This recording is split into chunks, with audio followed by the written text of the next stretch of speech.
Leaders. How well will vaccines work?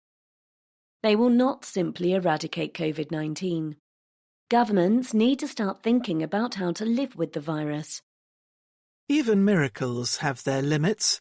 Vaccines against the coronavirus have arrived sooner and worked better than many people dared hope. Without them, the pandemic threatened to take more than 150 million lives. And yet, while the world rolls up a sleeve, it has become clear that expecting vaccines to see off COVID-19 is mistaken. Instead, the disease will circulate for years and seems likely to become endemic. When COVID-19 first struck, governments were caught by surprise. Now they need to think ahead. To call vaccination a miracle is no exaggeration. A little more than a year after the virus was first recognized, medics have already administered 148 million doses. In Israel, the world's champion inoculator, hospital admissions among those aged below 60 who have not received a jab are higher than ever.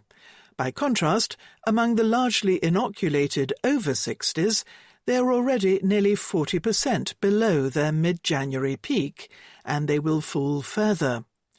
Although vaccines failed to prevent all mild and asymptomatic cases of COVID-19, they mostly seem to spare patients from death and the severest infections that require hospital admission, which is what really matters. Early evidence suggests that some vaccines stop the virus spreading too. This would greatly slow the pandemic and thus make it easier to alleviate lockdowns without causing a surge of cases that overwhelms intensive care units.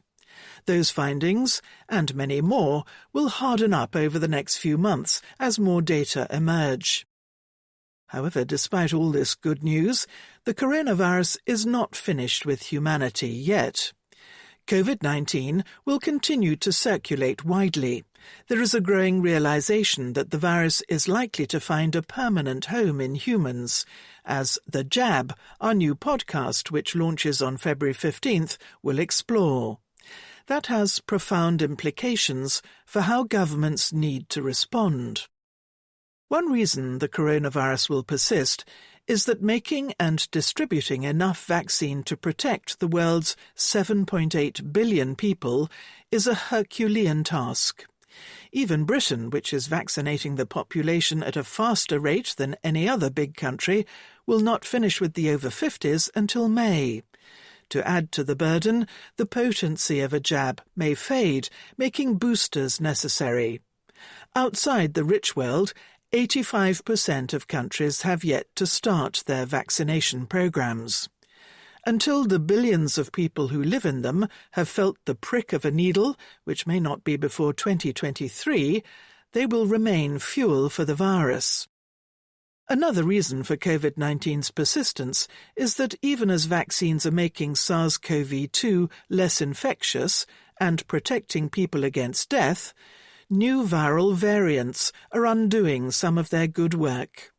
For one thing, successful variants are more infectious, anything from 25 to 40% in the case of B117, which was first found in Britain. Infection is governed by the dizzying mathematics of exponential growth, so cases and deaths accumulate rapidly, even if the variant is no more deadly.